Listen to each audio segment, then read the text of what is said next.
Olá, gente querida. Hoje é terça-feira, dia 26 de janeiro.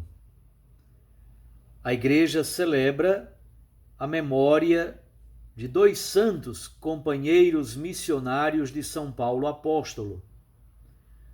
Ontem nós celebramos a festa da conversão de São Paulo. Hoje celebramos a memória de São Timóteo e São Tito. O texto do Evangelho que a liturgia nos propõe é de Lucas, capítulo 10, versículos 1 a 9.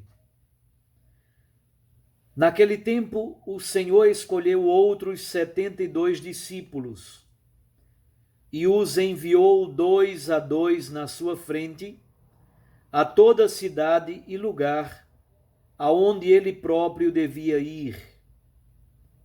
E dizia-lhes: a messe é grande, mas os trabalhadores são poucos. Por isso pedi ao dono da messe que mande trabalhadores para a colheita. Eis que vos envio como cordeiros para o meio de lobos. Não leveis bolsa, nem sacola, nem sandálias, e não cumprimenteis ninguém pelo caminho. Em qualquer casa em que entrardes, dizei primeiro: a paz esteja nesta casa.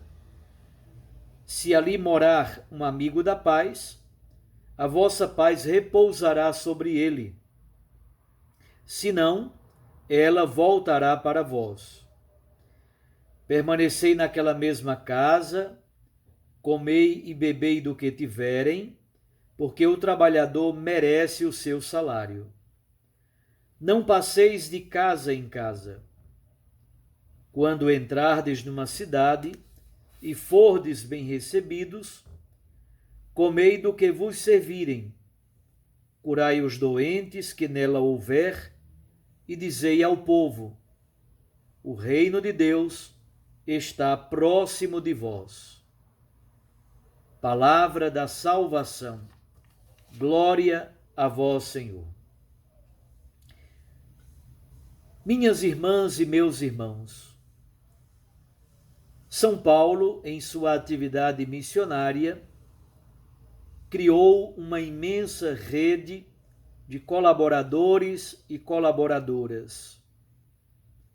De fato, há muitos missionários e missionárias que trabalham com Paulo nas comunidades que ele fundou.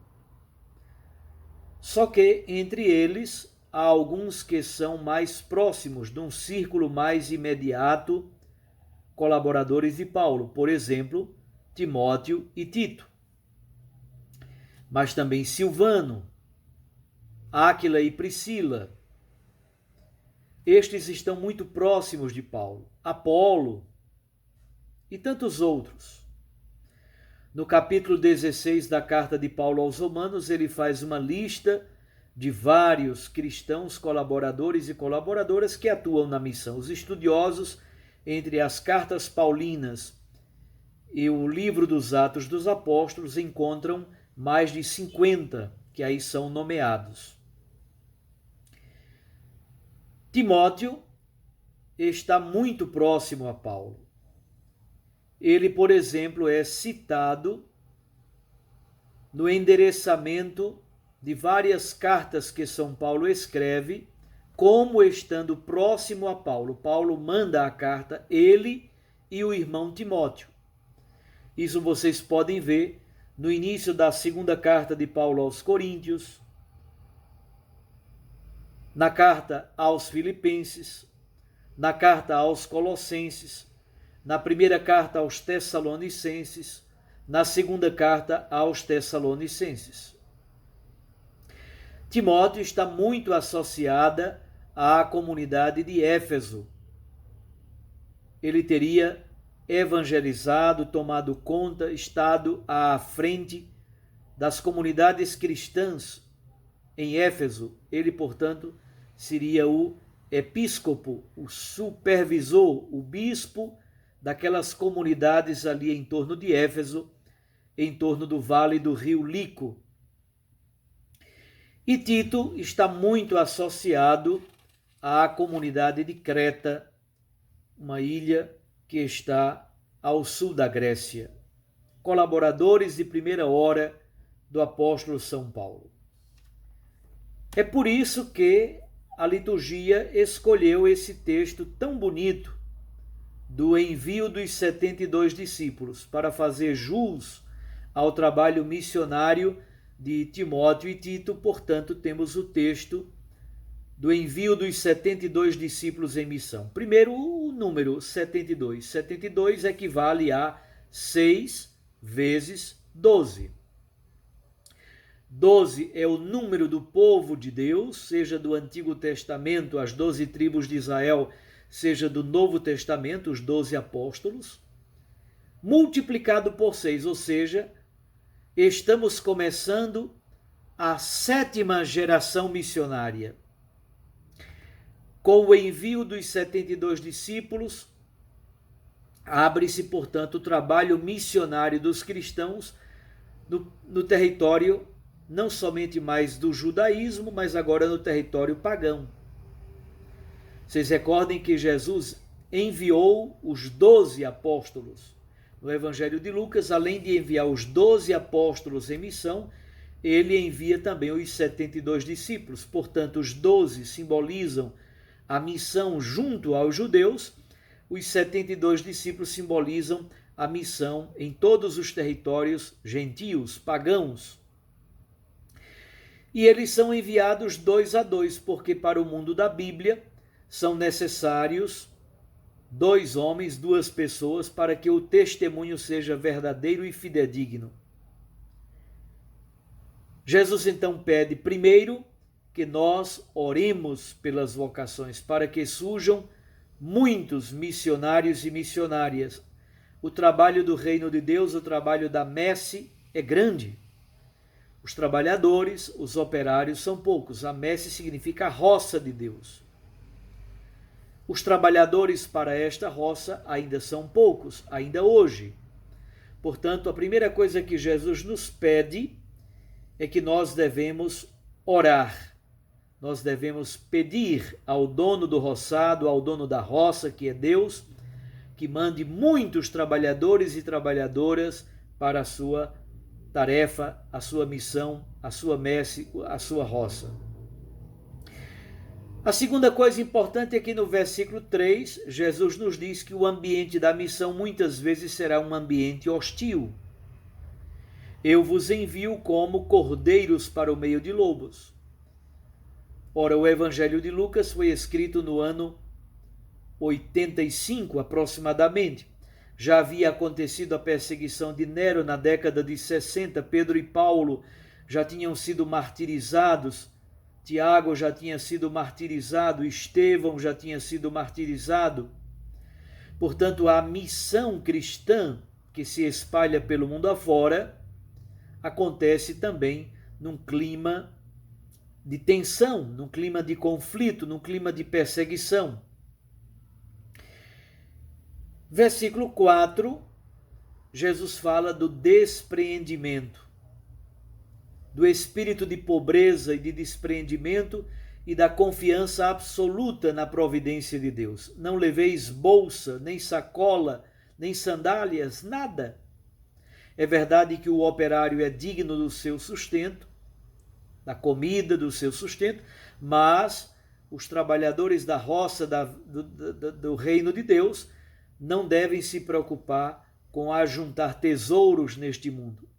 Então, esta lógica do despreendimento, da pobreza, desse espírito de oblação, deve caracterizar a missão dos discípulos de Jesus.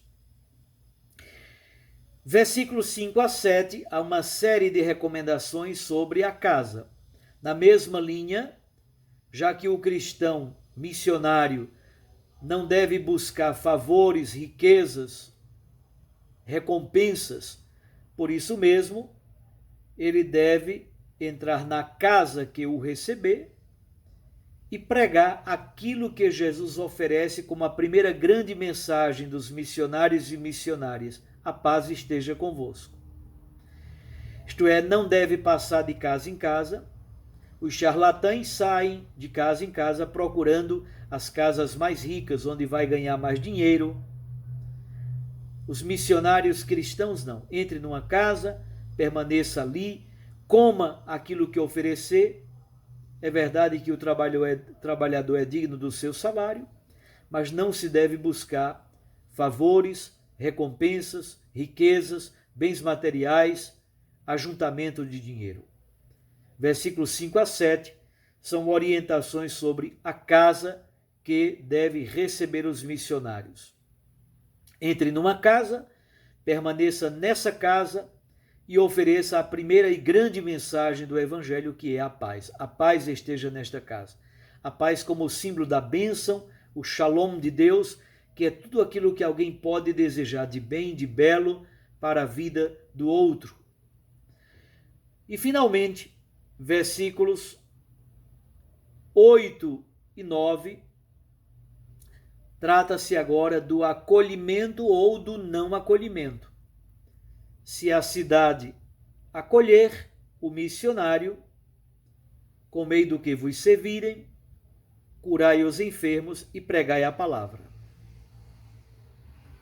O missionário deve dizer: o reino de Deus está próximo, o reino de Deus está em vós, o reino de Deus está dentro de vós. A cidade que não acolher, Lucas não o diz agora no texto de hoje, mas a cidade que não acolher, até a poeira que se grudou nas sandálias deve ser batido como sinal de protesto. Isto é, o acolhimento leva à pregação. O acolhimento leva ao cuidado com os enfermos, à cura. O acolhimento leva à pregação. Olhemos então o testemunho missionário de Timóteo e Tito, grandes colaboradores de São Paulo apóstolo, para que também todas as nossas comunidades eclesiais, como pedem as novas diretrizes da CNBB, sejam comunidades eclesiais missionárias. Olhando para o testemunho de fé, para o testemunho de santidade, o testemunho de virtude, também nós procuremos imitar Timóteo e Tito como missionários e missionárias, e nós os tenhamos como intercessores junto do Pai. Um abraço a você, fique com Deus e sua Mãe Maria Santíssima. Eu os abençoo, em nome do Pai, e do Filho, e do Espírito Santo. Recorde, a palavra aquece o coração, e a Eucaristia nos lança para a missão.